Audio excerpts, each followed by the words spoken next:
Buenas, buenas chiquillos, espero que se encuentren muy bien. Un saludo para todos, un placer para mí saludarlos en el canal.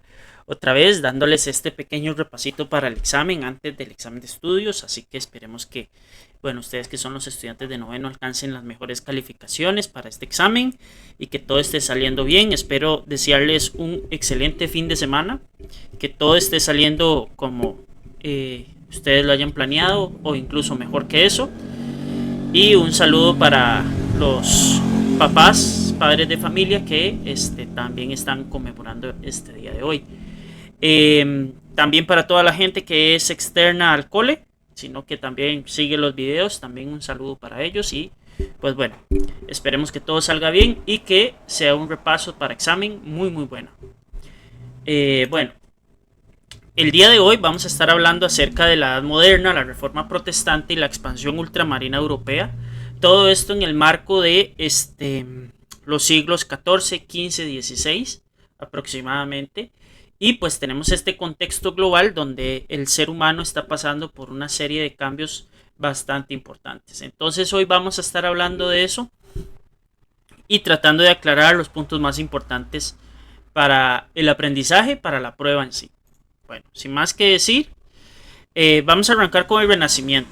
El Renacimiento es un periodo de tiempo que estuvo abarcado entre los siglos XIV y XVI en Europa y se caracterizó por ser el renacer del ser humano en campos como el arte, la ciencia, la literatura, la filosofía, que tras siglos de predominio medieval y de una especie de oscurantismo, y lo pongo entre comillas, porque si hubieron avances científicos en esa época, hubo un despertar por recuperar aquellos valores que los seres humanos son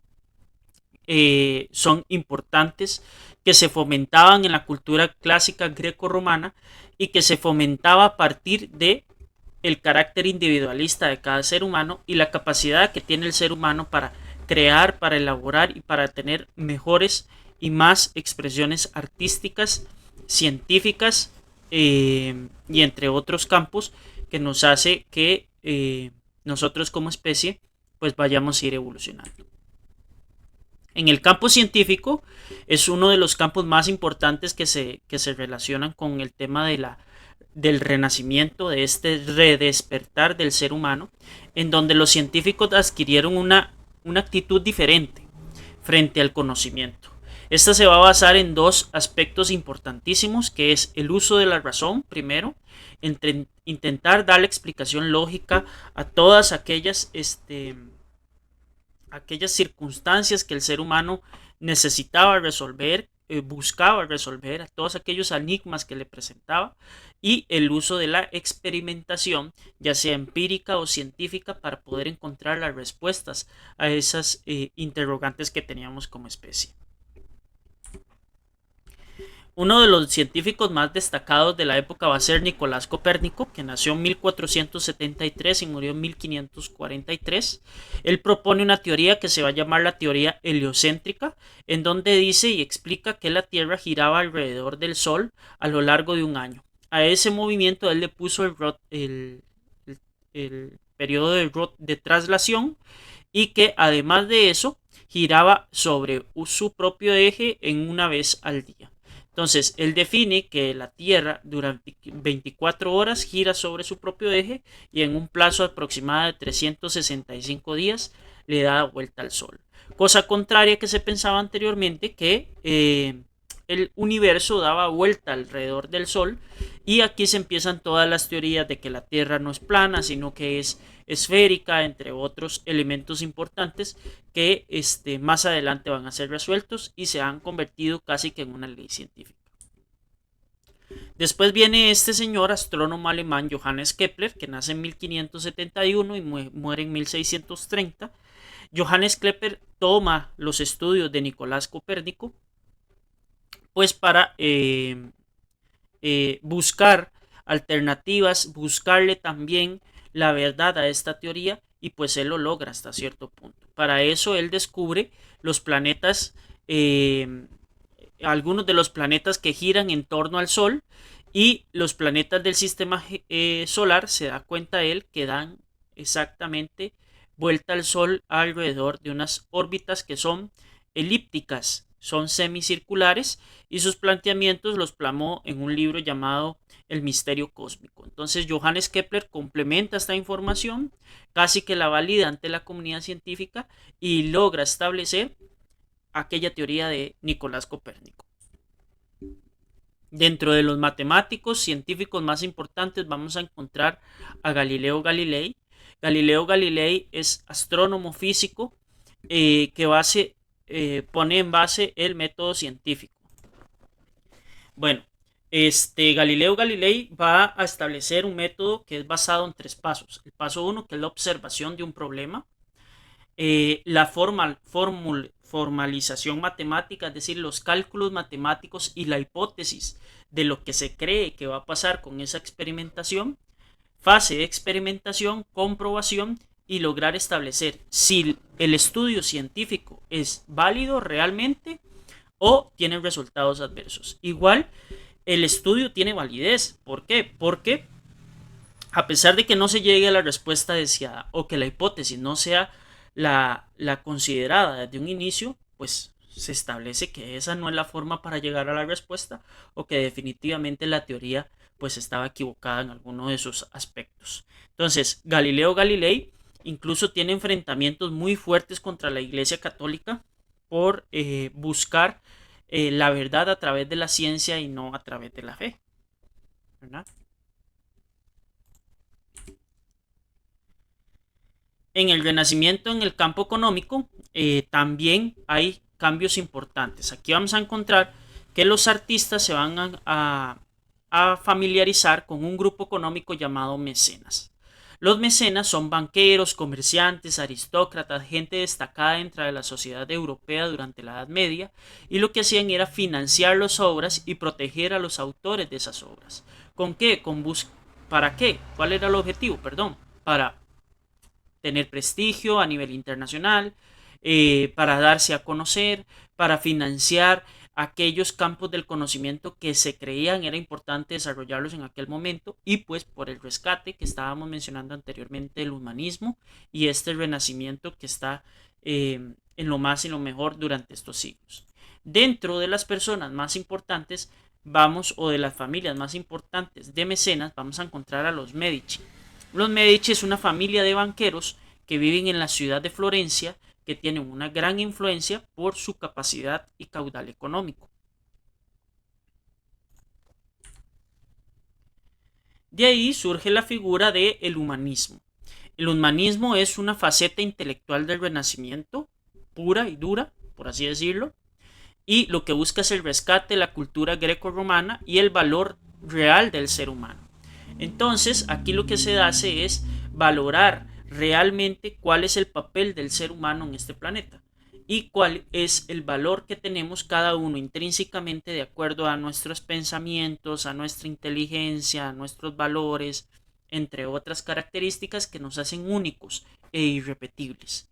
Entonces el humanismo busca rescatar precisamente esas características que se habían perdido durante la Edad Media por aquel temor o miedo que se había infundido por la inseguridad y otros factores que influían en el pensamiento de aquel momento.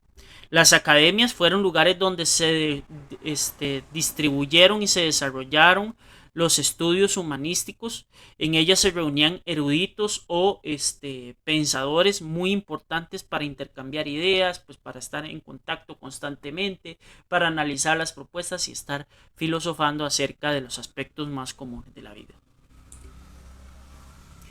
Y de aquí viene uno de los inventos más importantes que van a permitir precisamente desarrollar todas estas ideas del humanismo, del renacimiento, del campo científico, en el campo económico, que es la invención de la imprenta. La imprenta sin duda alguna es uno de los inventos más revolucionarios de toda la historia. La creó Johannes Kepler en 1440 en un sistema que permitía imprimir páginas enteras con tipos móviles de letras metálicas agrupadas en una plancha que les permitía sacar varias copias de manera repetitiva. Era un proceso lento, sí, porque se tenían que armar las páginas completas colocando molde por molde, pero cuando ya se tenía el molde, se podían imprimir las cuantas copias quisieran y eso aceleraba muchísimo más el proceso, porque anterior a esto, los libros se traducían o se trasladaban a mano y a posteriormente a esto se pueden reproducir los libros con una mayor velocidad, distribuirlos con una mayor velocidad y también bajar considerablemente el costo. Esto hace que los libros puedan ser accesibles para las personas, que se puedan llegar a los hogares y que se pueda diversificar la gama de libros que se tenían disponibles en aquel tiempo. Recordar que la lectura era fundamental en esta época porque pues era el medio de entretenimiento casi que número uno para todos y que la gente estaba entrando en un proceso para alfabetizarse. Entonces la invención de la imprenta todavía hoy en día, y aquí me quedo con este invento porque es de suma importancia, todavía la imprenta nos impacta en cómo nosotros logramos establecer conocimientos, en cómo distribuimos nuestros libros, nuestros conocimientos. Y ahora con la era de la digitalización y la información todavía nos impacta. El hecho de tener moldes de letras específicos y que nos permitan desarrollar y escribir documentos, crear y elaborar artículos que analizan verdades o analizan teorías científicas, nos hace que hoy en día la imprenta sea un invento casi tan importante como la invención de la escritura misma, porque el poder acceder y poder colocar la escritura a toda la humanidad ha sido un reto que tenemos como especie, pero al mismo tiempo que se ha ido cerrando la brecha esta tan molesta que hemos tenido durante tantos años, que es el analfabetismo, y que hoy con la invención de la imprenta en aquellos años y con la era de la digitalización actualmente estamos tratando de pues lograr al fin establecer una humanidad un poco más letrada en este aspecto.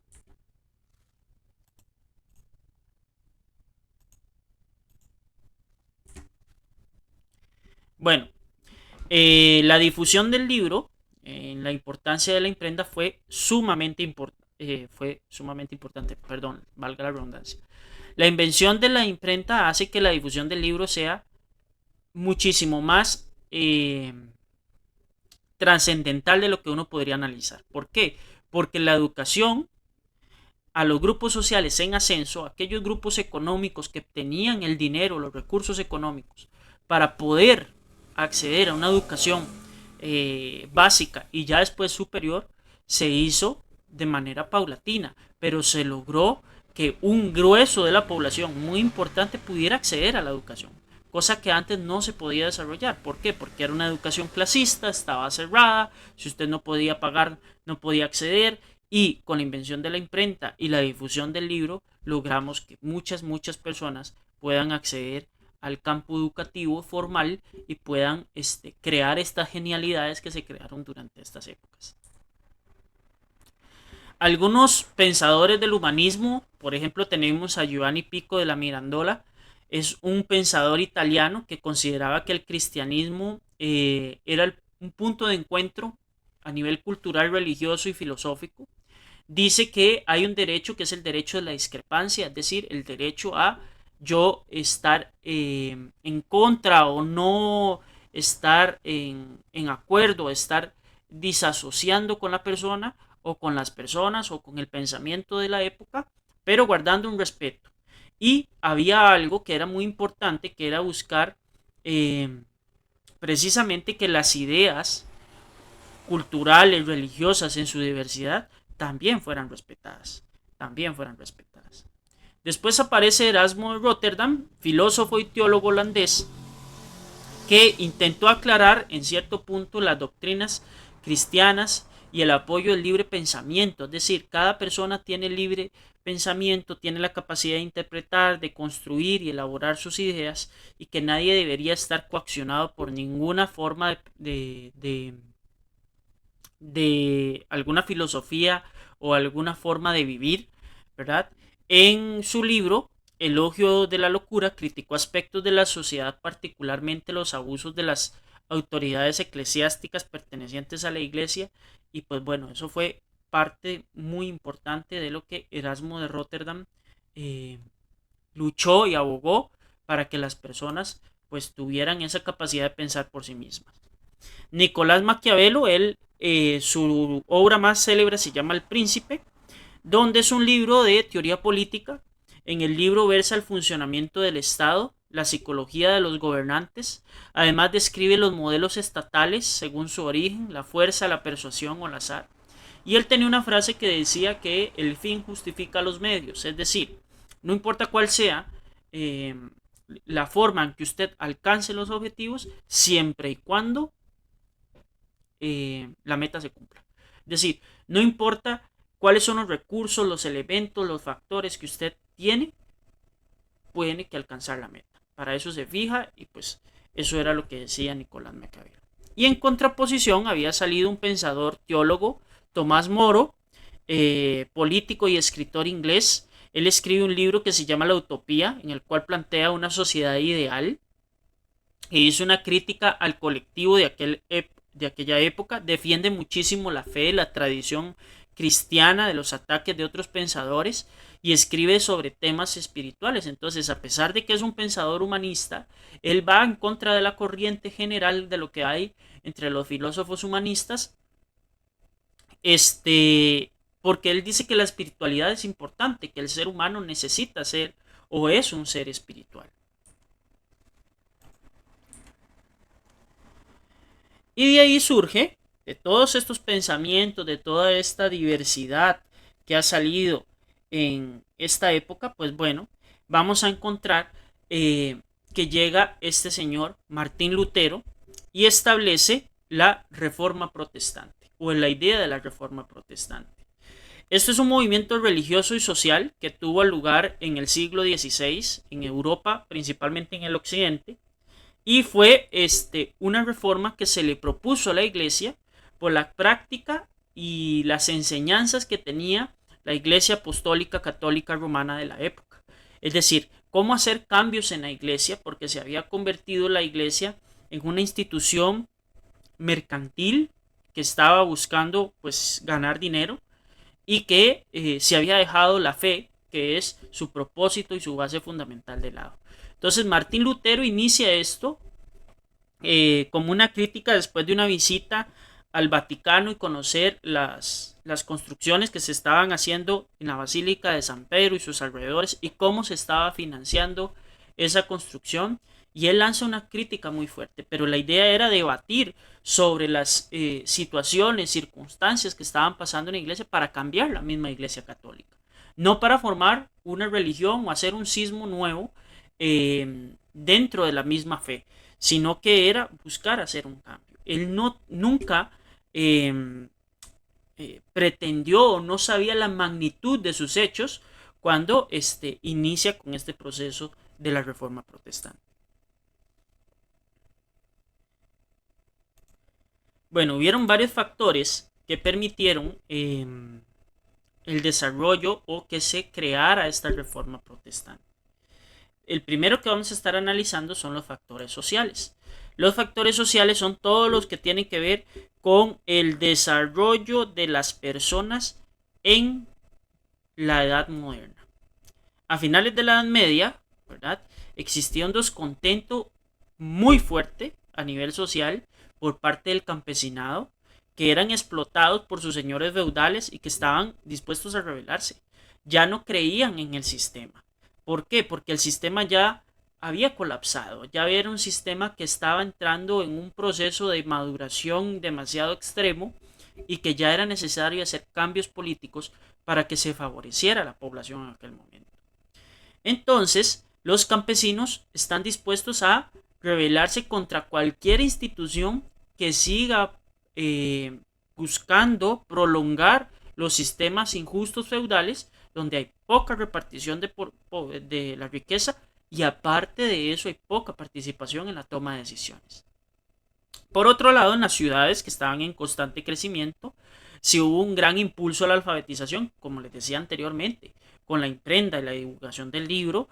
Cada vez hay más cantidad de personas letradas que buscan la interpretación de los textos. No son solo textos bíblicos, sino también textos científicos. Y a partir del análisis propio y la crítica de las personas, pues se hicieron movimientos para que favorecieran nuevos conocimientos.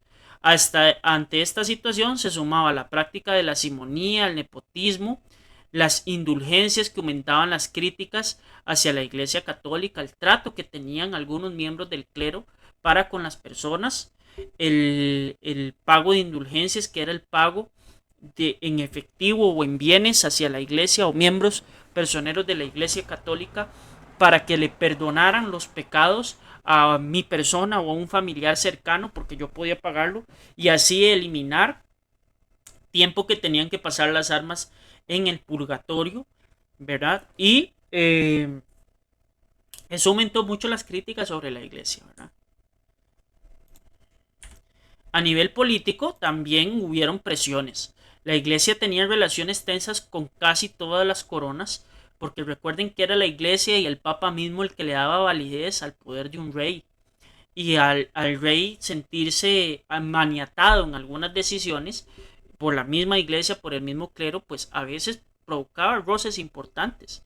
Y hubieron enfrentamientos diplomáticos sobre todo, pero también hubieron bélicos entre la iglesia romana y los reinos europeos. Un ejemplo de esos es Francia con el Sacro Imperio Romano Germánico. Eh, y todos los enfrentamientos, después lo vamos a ver con la separación de la iglesia anglicana con el rey Enrique. Es decir, la iglesia estaba confrontándose a la sociedad. En vez de generar comunión y unión, generaba descontento y separación. Dentro del factor económico, en la época de estudio, una fuente de riqueza de la Iglesia Católica fue la acumulación de tierras. Recuerden que el diezmo en muchas ocasiones consistía en otorgar extensos pedazos, por así decirlo, de terreno, y que aparte de eso había muchos nobles que habían renunciado a sus terrenos para entregarlos a la iglesia y formar parte de aquellos caballeros templarios que habíamos visto durante la Edad Media.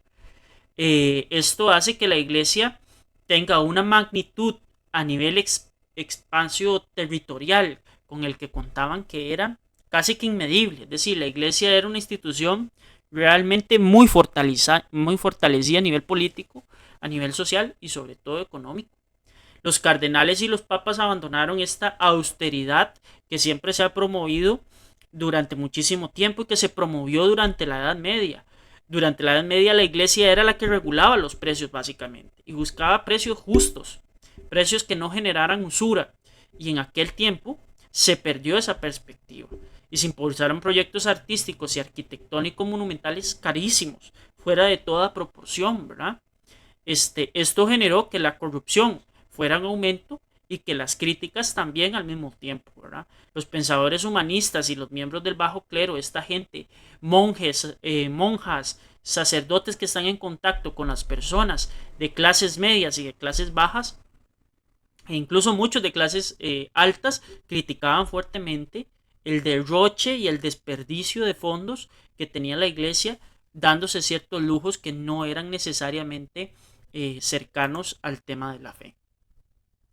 Y el factor ideológico, que es el factor más fuerte para mí, eh, es el factor de Martín Lutero, en donde él decía que el catolicismo tenía que cambiar sus formas, tenía que buscar favorecer otra vez la fe, buscar el acercamiento de la persona con Dios, con Jesús, en sus enseñanzas, en sus aprendizajes, y que los individuos podían mantener un trato directo con Dios, porque eso era lo que se buscaba en aquel tiempo, que las personas interiorizaran su fe personalmente y que si yo en algún momento quiero hablar con Dios lo puedo hacer. No tengo que tener intermediación por parte de religiosos o que me regularan esa relación de ninguna forma. Es decir, la fe la vivían las personas de manera individual. Y esto es parte de lo que Martín Lutero decía, ¿no? Este, Martín Lutero crea esta reforma protestante en razón de protesta, como les decía anteriormente. Él no quería generar un cisma, no quería fundar un nuevo dogma. ¿Verdad? Ante las circunstancias, eso fue lo que pasó. ¿Cuál es el mayor disgusto que tiene Martín Lutero? El Papa León X en 1515, para financiar la construcción de la Basílica de San Pedro, en Roma, hizo que se cobraran el pago de indulgencias. El pago de indulgencias, como lo expliqué anteriormente, era este pago prácticamente porque se perdonaran los pecados, ¿no? Y Martín Lutero, el 31 de octubre de 1517, en la iglesia de Wittenberg, que es un pueblito pequeño de Alemania, pero con gente muy importante dentro de la sociedad alemana, coloca 95 tesis o 95 preguntas para hacer un debate teológico. Lo que él no sabía es que al traducirse estas 95 tesis en alemán, se esparció todas las ideas que había colocado Martín Lutero, que era un monje letrado, muy estudiado, muy preparado y aparentemente muy inteligente, hizo que la iglesia entrara en un estado de colapso. Y tanto fue así que en 1520, 3 años después de la publicación de esas 95 tesis, el Papa declaró hereje a Lutero y lo expulsó de la Iglesia Católica, siendo él un sacerdote ordenado, ¿verdad? Que simplemente estaba cuestionando algunas prácticas de la Iglesia que no las creía correctas. Bueno, ¿cuáles son los principales puntos de la reforma luterana? Que es decir, ¿qué venían en esas 95 tesis? Lo primero es que cualquier creyente podía acceder a la verdad, y la verdad estaba en la Biblia, y que la Biblia tenía libre interpretación. Es decir, el yo poder tomar un texto bíblico, leerlo e interpretarlo era una cuestión netamente personal. Que la fe está íntimamente ligado con la creencia de que Jesús y Dios son mi único Salvador por encima de las obras de caridad que yo haga, también era uno de los preceptos más fuertes. Otra característica, la única fuente de la verdad son los textos sagrados, por lo que niega el dogmatismo católico, es decir, ellos no creen en los textos de ciertos santos, de ciertas personas allegadas a la iglesia, que bueno, pues ahí no encontraba tal vez la sabiduría que se esperaba, pero al mismo tiempo pues son personas de Dios y también tenían algo que aportar. El rechazo al culto a la Virgen y a los santos, él decía, Martín Lutero decía, ¿por qué yo voy a buscar intermediarios si yo puedo llegar directamente a Dios? Y basta con solo hablar con Él, ¿no? Entonces, la intermediación es totalmente rechazada por las reformas luteranas. Después dice que el purgatorio no existe y que las indulgencias no sirven para perdonar pecados. Es decir, este purgatorio, que es donde uno va a purgar todos los pecados antes de pasar al reino de los cielos, de acuerdo a la creencia cristiana, no existe. No hay ese paso. Y ese paso, Martín Lutero lo aboca en que en la Biblia no existe nada parecido al purgatorio. Y que las indulgencias, el pagarle a una persona que es igual o hasta puede llegar a ser más pecadora que un ser humano normal, común y corriente de la sociedad moderna, tampoco te iba a ayudar. Tampoco te iba a ayudar. Dice que el bautismo y la Eucaristía son los únicos dos sacramentos verdaderos de la Iglesia y que el papado no es una institución creada por Jesucristo. Es decir, para Martín Lutero, San Pedro es alguien muy, muy importante para la Iglesia, pero que la figura del Papa como tal, Jesús no la creó. Él mandó 12 apóstolos a predicar por el resto del mundo eh, y que en ningún momento parece que alguien tiene que dirigir la iglesia, ¿no? Entonces él hacía críticas fuertes sobre eso. Y que la comunicación entre el ser humano y Dios debía darse de manera indirecta e individual, sin que el sacerdote intermediara para que esa comunicación se diera de manera óptima. Y de ahí hay algunos que otros movimientos. Por ejemplo, tenemos el movimiento de Juan Calvino. Juan Calvino es un teólogo y humanista francés que dentro de su reforma impulsa a reflexionar sobre temas relacionados con el humanismo mismo.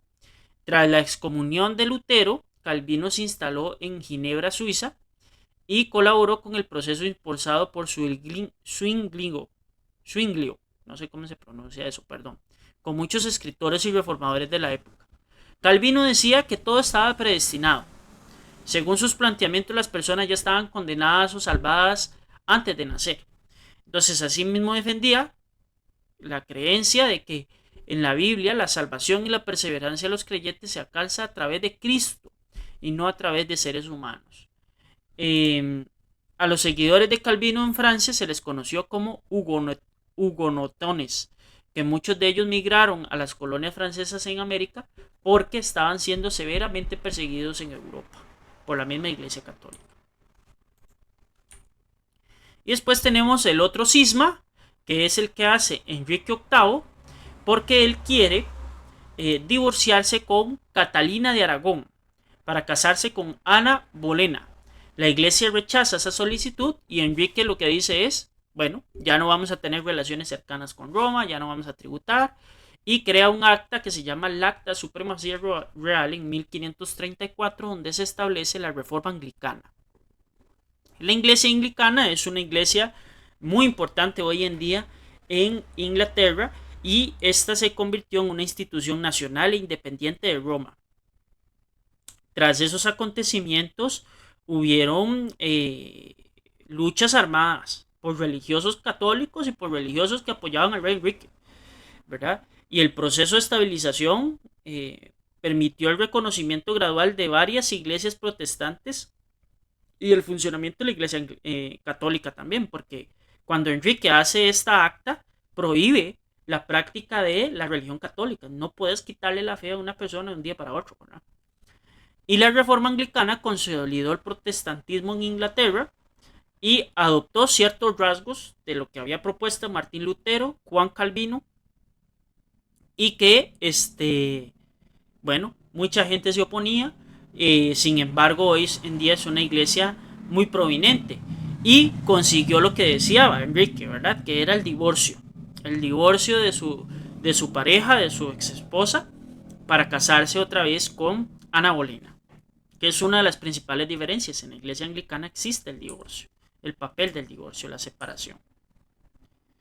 Consecuencias de la reforma protestante hay varias. División de los cristianos en el mundo, principalmente en Europa, protestantes y católicos.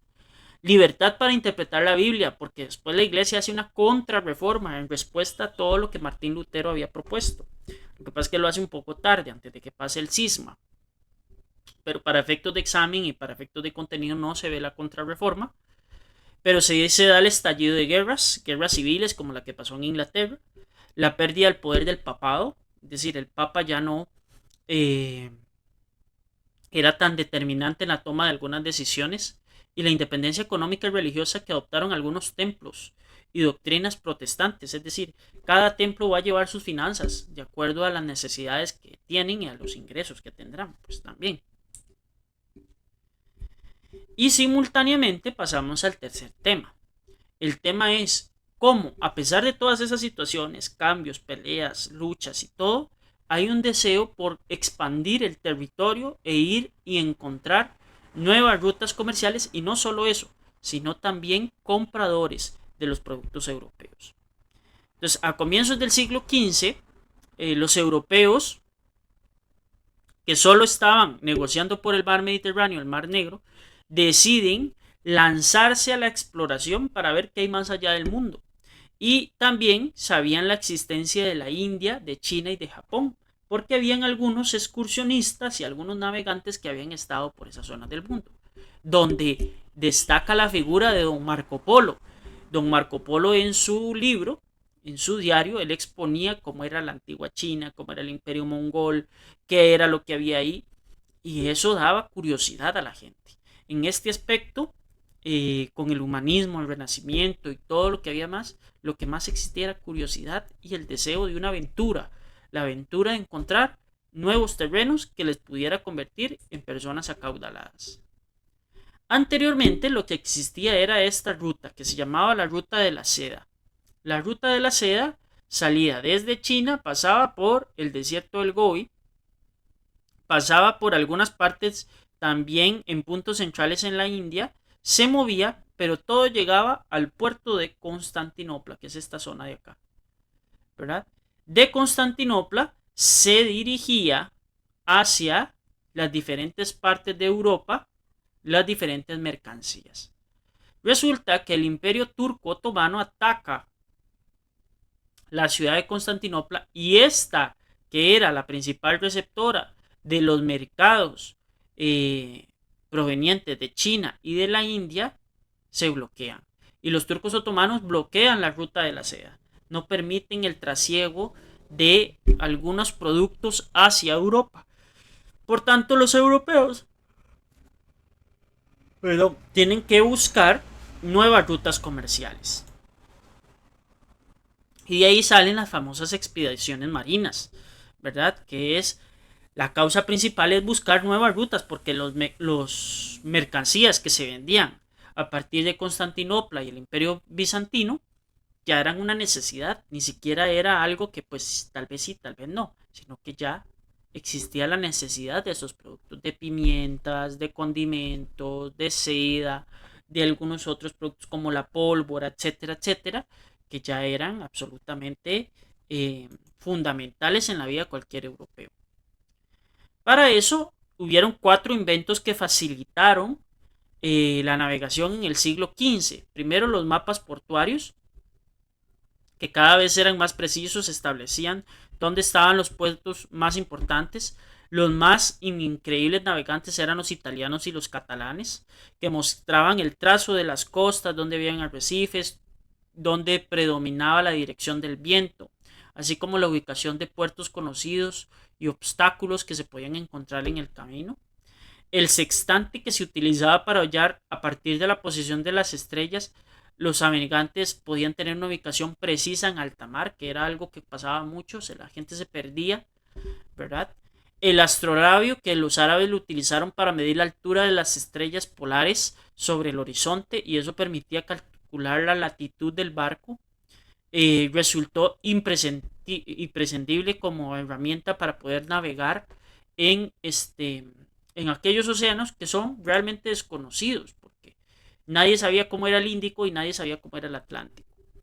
Y a nivel brújula, también, que es un dispositivo que trabaja con el campo magnético de la Tierra, lo inventaron los chinos, y que le daba la orientación a los seres humanos, siempre apuntando la aguja hacia el norte. Entonces usted sabía más o menos, tenía claro, una dirección en la cual debería de funcionar.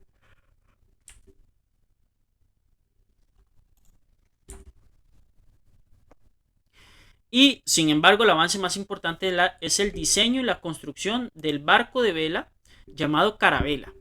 Las carabelas eran más grandes, más seguras, pero sobre todo más rápidas, porque al contar con un sistema de velas tan complejos y un timón que le permitía la navegación a grandes distancias y en grandes terrenos, hace que las carabelas sean fundamentales. Tenían avances técnicos como el timón móvil, el ancla de brazos, separados para facilitar y arraigarse a un lugar, donde la carabela podía alcanzar velocidades de entre 40 y 60 km por hora de acuerdo a la velocidad del viento. Aparte de eso, tenía otras herramientas, como herramientas de defensa. Por ejemplo, traían cañones, armas, mosquetes, entre otras cosas que les permitía defenderse en fuera del caso de un ataque enemigo. Dentro de los principales navegadores encontramos a Enrique el Navegante, que llegó a la isla Madeira, a Bartolomé Díaz, Cabo de Buena Esperanza, al Vasco de Gama en la India, y Francisco de Magallanes, que fue el primer navegador en darle la vuelta al mundo. De hecho, si uno pasa por América del Sur, donde está unido el Océano Pacífico con el Atlántico, se llama el Estrecho de Magallanes. Y sin duda alguna el más importante, el navegante genovés italiano contratado por los reyes españoles, Cristóbal Colón, ¿verdad? Que fue el primero en llegar a América para los europeos occidentales, porque ya habían otras civilizaciones que habían llegado, como los vikingos, por ejemplo, pero es el primer contacto entre la Europa moderna, renacentista y humanista con el mundo americano, de indígenas, que ya tenían desarrollados varios imperios e incluso se habían colapsado varias sociedades, ¿verdad? ¿Cuáles fueron los factores que permitieron este lanzamiento a la gente al mar? Bueno, la clase alta estaba formada por nobles, y los nobles, como reyes, príncipes y duques, querían tener un nuevo mercado, una nueva perspectiva, un nuevo territorio. Aparte de eso, la naciente burguesía, la clase comercial, dependía igual que los reyes de los metales preciosos, oro y plata, estaban buscando esos metales, lanzarse al mar para tener más acumulación de estos materiales preciosos. A nivel económico, España estaba en una crisis por una guerra que había iniciado en el conflicto en el año 13 para expulsar a los musulmanes. Esta es la famosa guerra contra los moros en España. El conflicto hizo un declive en la agricultura porque generalmente estaban en guerra.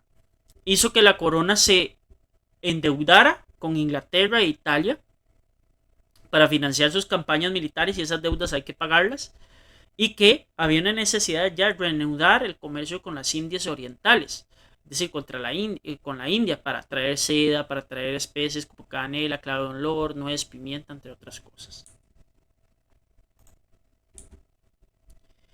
A nivel político, hay un evento fundamental que es el matrimonio de estos dos, de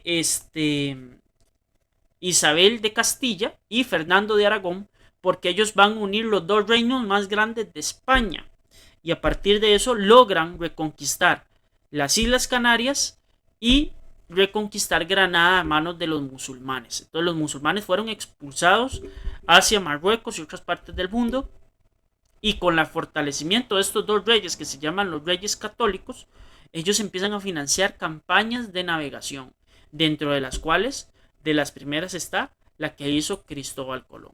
¿Cuál era el objetivo? Buscar oro y plata, básicamente.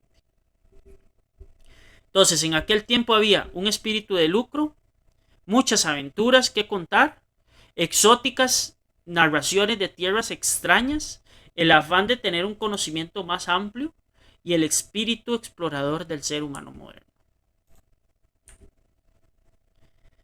Y de ahí sale la ideología, conocida como el mercantilismo, que ésta se define como el conjunto de ideas, prácticas económicas imperantes en Europa, que lo que buscaba era que la riqueza se sostenía a partir de la acumulación de metales preciosos como el oro y la plata. Entonces lo que buscaba el mercantilismo siempre era tener más oro y tener más plata.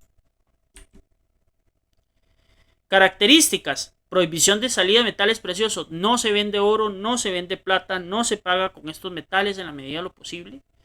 Lo que pasa es que a largo plazo, pues los ingleses y los franceses lo lograron, ¿verdad? La injerencia constante de los gobernantes, los reyes metían su política económica y bajo ella se determinaba todo el resto de la nación. Unificación estatal, como les comentaba lo Isabel de Castilla y Fernando de Aragón, se empiezan a consolidar los reinos y estos reinos se convierten en estados muy parecidos a los países que tenemos actualmente. El fomento por la industria nacional, es decir, por comprar cosas propias y producidas por el país, también es una característica del mercantilismo. Y la idea de colonizar, llegar a otros territorios amplios que les permitiera expandir sus mercados y obtener, sobre todo, materias primas.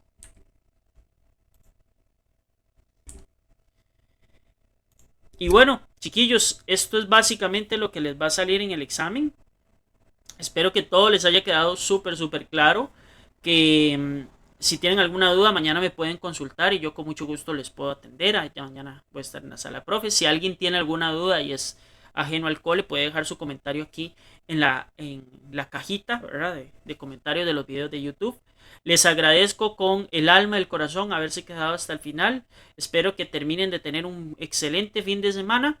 Nos vemos mañana si Dios lo permite.